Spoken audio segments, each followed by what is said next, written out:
To change date and time on the Realme C71, all you simply have to do is first go for the settings.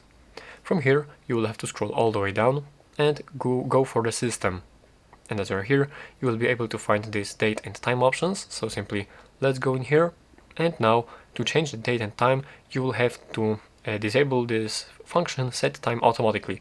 As you press the switch to disable it, now you are free to change the date and time. So let's set up some random date right here and some random time, and right here, as I just set up this time right here, you can see that it just changed, and the same thing applies to the date. Actually, let's go for the calendar app real quick.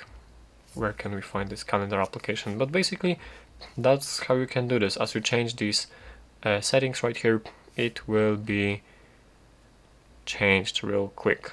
Yeah, now you can see it's 2011.